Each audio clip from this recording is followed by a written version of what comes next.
السلام علیکم. محمد عزیز صدیق اپنے پروگرام میس ویوز کے ساتھ حاضر ہیں خدمت 7 نومبر 2024. نومبر کے ساتھ ایک ہفتہ گزر گیا اور اگلا ہفتہ بہت ہی اہم ہے 2-3 ایشوز کے کانٹیکس میں.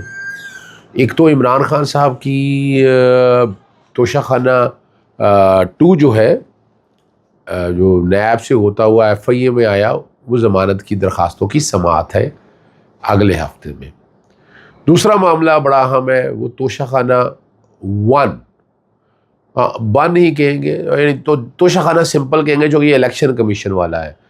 تو ویسے تو توشہ خانہ کے 3 میٹرز ہیں، اس کی بریت کی درخواست ہوگی، یعنی اپیلوں کی سماعت ہونی ہے. اس پہ کچھ نہیں رہ گیا ہوا اپیلوں میں. دیر از نتھنگ، کوئی ایسی چیز نہیں ہے، کوئی ایویڈنس نہیں ہے، اور الیکشن کمیشن کا دائرہ اختیار بھی نہیں ہے اس کے اندر. آج عوریہ مقبول جان صاحب کے کیس میں پیش ہوئے، ہاں ہنسنا آیا مجھے. وہ جو میں نے چالان کا ریکارڈ سارا دیکھا، اس میں سے ایک بھی ایسی ایویڈنس نہیں ہے جو ثابت کرتی ہو کہ جناب عوریہ مقبول جان صاحب کے خلاف کوئی کیس بنتا ہے. دوسرا معاملہ بہت اہم ہے، لاہور ہائی کورٹ میں کیسز کی فکسیشن کے حوالے سے.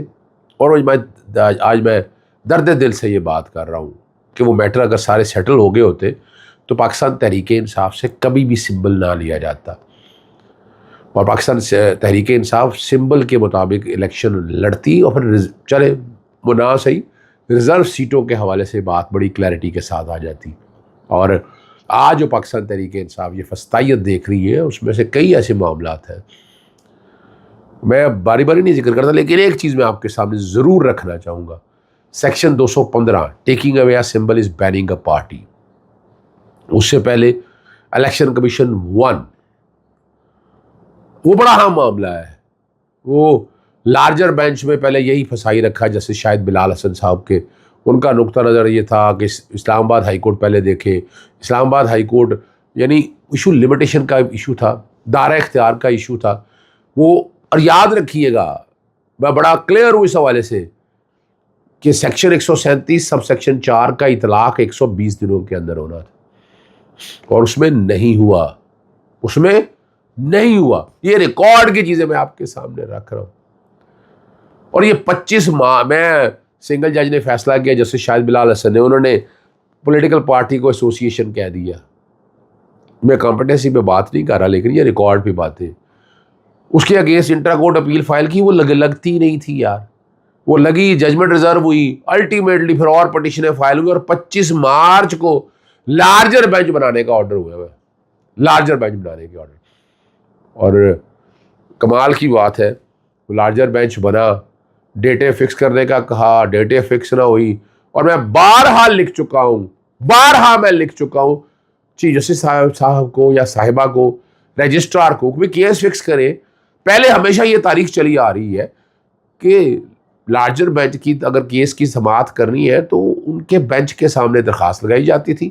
ایڈمنسٹریٹو رول ہی کوئی نہیں، یعنی یہ پوچھنے والا کوئی نہیں ہے نہ ہماری بارے رول پلے کر رہی ہیں. میں نے پتہ نہیں کتنی دفعہ لکھا، الٹیمیٹلی میں نے ارلی ہیئرنگ کی درخواستیں بھی دی.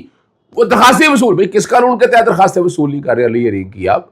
جلدی سماعت کی درخواست. ہوتا یہی تھا کہ جو سینئر جج ہوتے تھے، جو ہیڈ کر رہے ہوتے تھے بینچ، ان کے پاس جاتی اور وہ کوئی ڈیٹ مقرر کرتے تھے، اور اس ڈیٹ پہ سارے آئے. ابھی بھی یہ ہو رہا ہے، ابھی بھی آپ کے سامنے اگر کوئی ججز یہاں اویلیبل نہیں ہے تو اس دن والے وہ فرائیڈے والے دن کیس رکھتے ہیں اور سارے آ جاتے ہیں. یعنی یہ معاملہ تو بڑا سمپل سا معاملہ ہے. اور اس طرح پیمرا کے حوالے سے بات ہے، پیمرا کا نوٹیفیکیشن جو کورٹ پروسیڈنگ کے حوالے سے ہے، لارجر بینچ بنا ہوا ہے، اور لارجر بینچ کا کیس فکس نہیں ہو رہا. یہ بھی ریکارڈ کے اوپر ہے.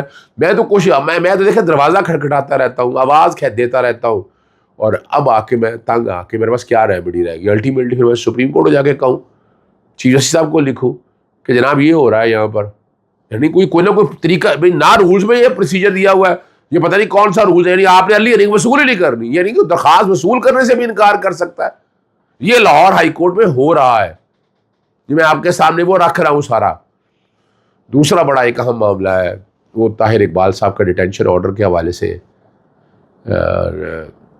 اس کی ریمیڈی کے لیے سیکرٹری ہوم کے پاس گئے، اسپیشل سیکرٹری ہوم میں ہیئرنگ ہوئی، جو سابقہ ایم این اے ہے ریاڑی سے.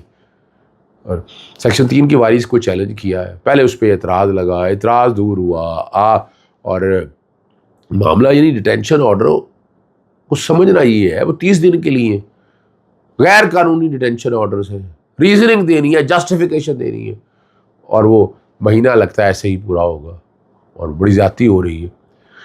اور تیسرا جو اہم معاملہ ہے وہ عاریہ مقبول جان صاحب والا معاملہ ہے۔ عاریہ مقبول جان صاحب، آج میں گیا، وہ 173 کی رپورٹ اور چلان کی کاپیاں دے دی، اس میں کئی کاپیاں تو پڑھی نہیں جا رہی، اور جتنا مواد لکھا کمال کی بات ہے۔ وہ ایک بتاتی ہیں 3 یعنی سوشل میڈیا میں کچھ چیزیں آپس میں گروپوں میں چل رہی ہیں نا، ایک تو بڑے بڑے گروپ ہیں نا جو پبلک ہر کوئی جس کا دل چاہتا جیسی ایڈ کر لے۔ میں 3 دفتر کا میرا کام ہے، وہ دفتر کا میرا کام ہے، میں نے اپنے طور پر جانا ہے، کیا کرنا ہے، کیا اس کا تعلق ہی کوئی نہیں ہے، رائٹ آف پریویسی پروٹیکٹ کرتا ہے۔ وہ بنیاد بنا کے ایک اور ایف آئی آر کی اور سارا میٹیریل اس ایف آئی آر میں لگایا گیا، جس میں اور اس میں کچھ نہیں ہے، یعنی جو 4 ٹویٹ ہیں ان 4 ٹویٹ کی بنیاد پر کیس ہی کوئی نہیں بنتا۔ آج کاپیاں پڑھی نہیں جا رہی، اس میں باقاعدہ ایک درخواست دائر کی جا رہی ہے کہ جناب یہ کاپیاں نہیں پڑھی جا رہی ہیں، اس کی یہ کاپیاں لیجیبل لگائیں، ریکارڈ کے اوپر بھی پڑھی نہیں جا رہی، ڈیٹ کیا ہے، ٹائم کیا ہے، کیا سے لی ہے، کس طرح لی ہے، وہ ساری باتیں۔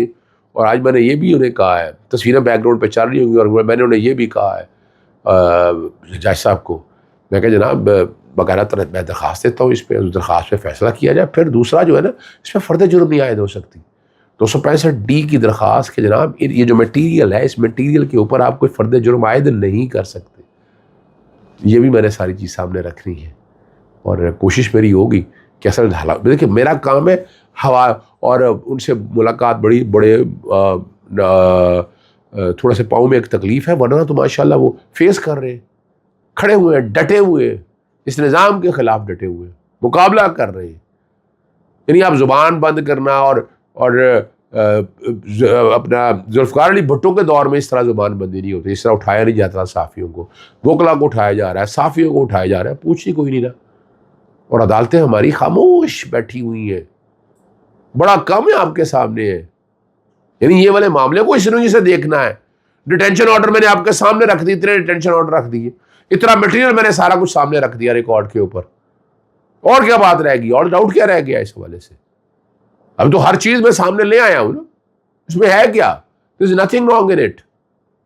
لیکن عدالتوں کا کام تحفظ کرنا ہے، بنیادی حقوق کا تحفظ کرنا ہے۔ عدالتوں نے دیکھیں یہ ظلم اور زیادتی کو روکنا ہے، اگر عدالت نہیں روکے گی تو کون روکے؟ اس لیے عدالتوں کو کیپچر کرنے کے لیے انہوں نے اپنی مرضی کے ججز لگا رہے ہیں۔ سپریم کورٹ کو پیک کرنا ہے، ہائی کورٹوں میں ججز پیک کرنے کی کوشش ہو رہی ہے، لیکن آواز اٹھانے کے لیے اب کتنی کا آواز اٹھائیں گے آپ؟ آواز تو پھر اس طرح اگر اٹھانی ہے تو پھر ان چیزوں کو دیکھنا ہے، یہ بہت ضروری ہے، یہ بہت ضروری ہے طریقہ کار کہ آپ آئین اور قانون، اور دیکھیں نا بڑی یعنی اس طرح کی یہ شکایات اب جو انصاف کی راہ میں رکاوٹیں ہیں، اگر آپ بین الاقوامی انسانی حقوق کی تنظیموں کو لکھنا شروع کر دیں، بےزتی ہوگی، میرے نظام کی بےزتی ہوگی، میں کیوں کروں ایسا؟ لیکن جب نہیں ایسا ہوگا تو الٹیمیٹلی آپ کے پاس اور حل کوئی نہیں ہے، پھر آپ بین الاقوامی تنظیموں کو لکھیں گے، انہیں کہیں گے آپ۔ میں اس سے اوائڈ کرتا ہوں، بس میرا کام ہے آواز اٹھاتے رہنا۔ اور یہ مقبول جان صاحب خلاف کوئی کیس نہیں ہے، میں بتا دوں، اور بہت جلد انشاءاللہ وہ باہر آنے والے ہیں۔ ضمانت ان کی ڈیلے ہو رہی ہے، وہ ریزن میں ابھی بتا نہیں سکتا آپ کو۔ اجازت چاہتا ہوں، السلام علیکم، اللہ حافظ، پاکستان زندہ باد۔